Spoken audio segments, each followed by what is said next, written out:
I'm Marty Cohn, and welcome to episode 8 of PR Benefits, a show that explores the role of public relations in the COVID-19 era. I've been a PR practitioner for over 45 years, helping a wide array of organizations successfully communicate their messages to targeted audiences. I mistakenly thought that 9/11 would be the watershed event in my lifetime. Communicating in the aftermath of that tragic event was challenging. Then came the global economic crisis in 2008, with more lessons in crisis communications.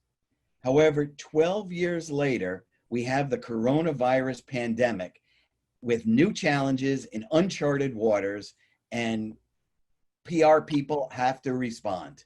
My guest today is Toni Antonetti, owner of PR Chicago in Chicago, Illinois. Now, Toni, this is where you have to listen to me.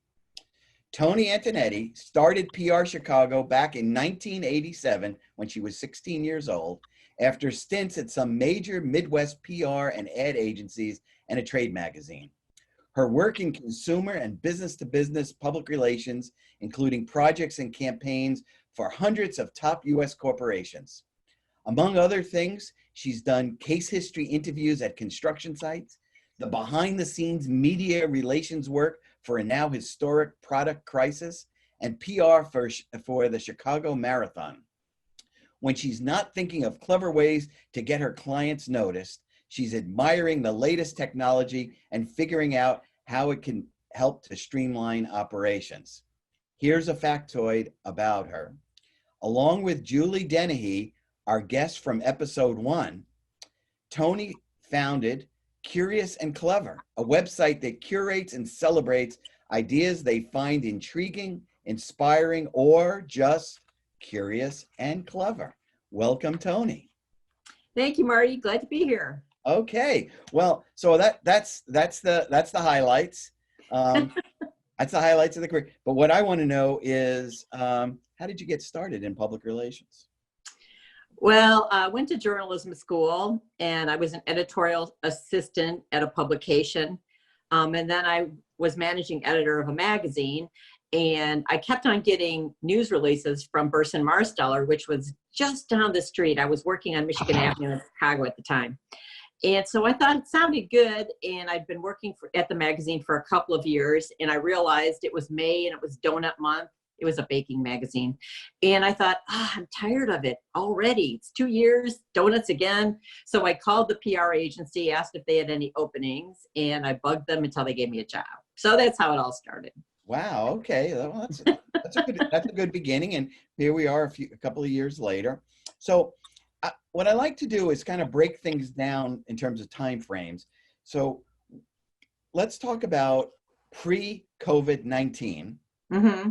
All right. So what are some of the highlights of your career pre-COVID-19? Okay. Well, there's quite a few highlights. I think a lot of firsts. The Tylenol crisis, I worked behind the scenes on that one, which was a crazy time. It was unbelievable. And so I did all the media relations for the crisis.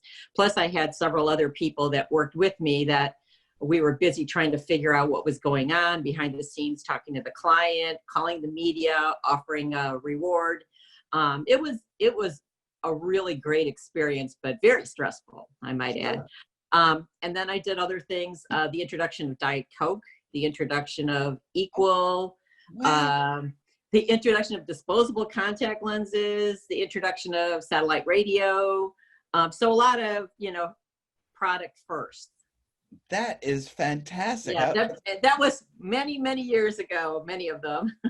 Well, I understand, but I got to tell you that, we've had a lot of time to be in our homes, and I, for one, have been cleaning out files. And yes, I've done the same thing. Yep. And I have to admit, as I've been jettisoning files, it's kind of fun to look back and look at the things that you've done. I know that's quite a list of highlights. Well, there's a lot more, but those kind of come to mind. That's great. All right, so now the next phase is COVID-19. what are you doing for your clients during COVID-19? Well, one of my clients is a big casino operation with 2 hotels, 4 restaurants, a spa, and of course they've been closed since the middle of March. So I think they're in Indiana, in about an hour from Chicago. And I think they may be opening in mid-June, but at this point, we're not sure. They're going to have to come up with some social distancing rules. They think they've got it handled, but I'm just waiting for them to tell me when they're going to open up so we can plan some opening events and see what needs to be done. But it's going to be a challenge because there's thousands of people that come into a casino every day. Can you imagine all the rules that it's going to entail?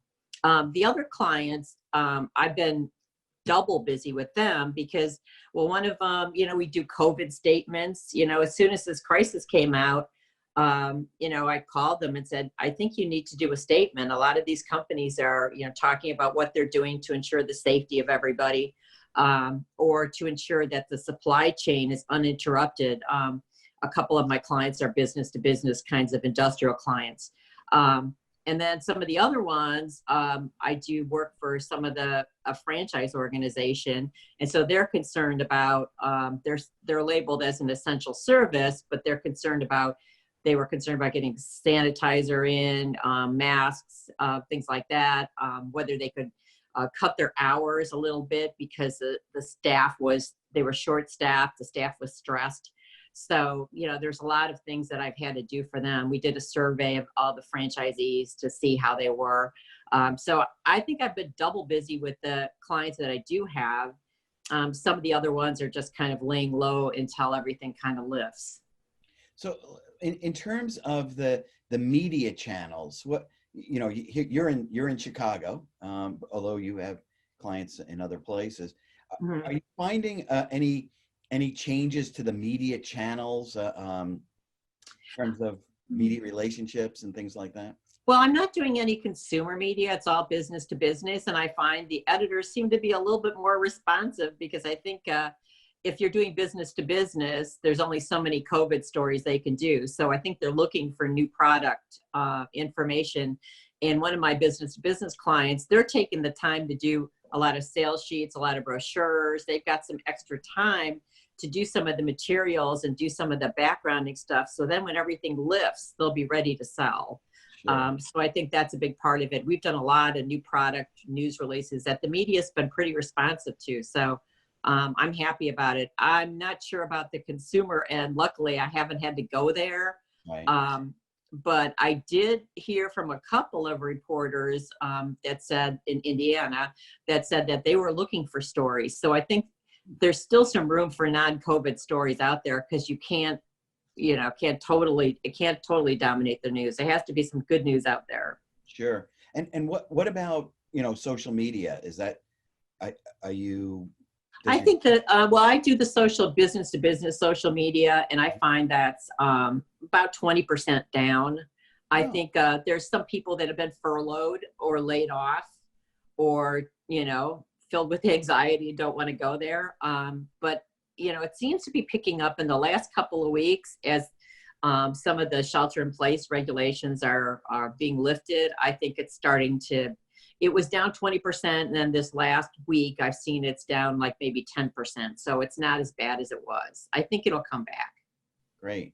All right. Well, that's a good segue to my next question, which is, what do you think is the role of public relations as we emerge from this, and this, I have to use air quotes, new normal? All right. Okay, I hate that term, Marty. The new normal. The new normal. What do you think? In these uncertain times, in these challenging times, the new normal.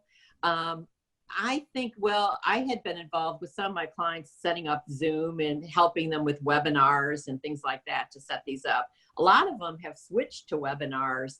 I had scheduled a trade expo with one of my clients in June, and we had to cancel that. But what we've been doing now is webinar Wednesdays. So every Wednesday, All the franchisees sign in and a vendor presents their latest products and the promotions and some special deals. And it's working like gangbusters. I mean, I think we get almost as many people on the webinar as we had at the expo. And Right. the benefit is that, you know, we can charge the vendors and we're not going anywhere. We're not renting a convention hall, and Right. the franchisees seem to be pretty engaged, and they can just order directly. While they're watching the presentation, they can go ahead and place an order. And so the vendors are happy because they're seeing immediate results. So things like that, I think, are going to be the future for some of these organizations. With the media, you know, a lot of the media folks have lost their jobs. There's been even more layoffs. I am not sure about the consumer media and what's going to happen. It seems kind of up in the air at this point. I don't know. But in terms of the relationship with your clients, Mm-hmm. I mean, you have a good relationship to begin with. Do you think that as things are emerging, that they're listening to you more, or no change at all? They've always listened to you, and that's. Well, I think, you know, I think they listened to me as far as COVID is concerned, because before a lot of people even thought about it, I said, you ought to do a statement. So I think they understand that when we have these uncertain times, you know, I talking to other people and I can come up with things for them that can help them in their business. So I think a little bit more, I'm guessing. I think that it's important for PR people to be able to pivot and be able to think of new things, because it's not just media relations nowadays. It's, you know, customer relations, it's social media. There's so many things now that we have to draw from. When I look back at my garage full of media clips, I had books of 600-700 clips. That doesn't happen anymore.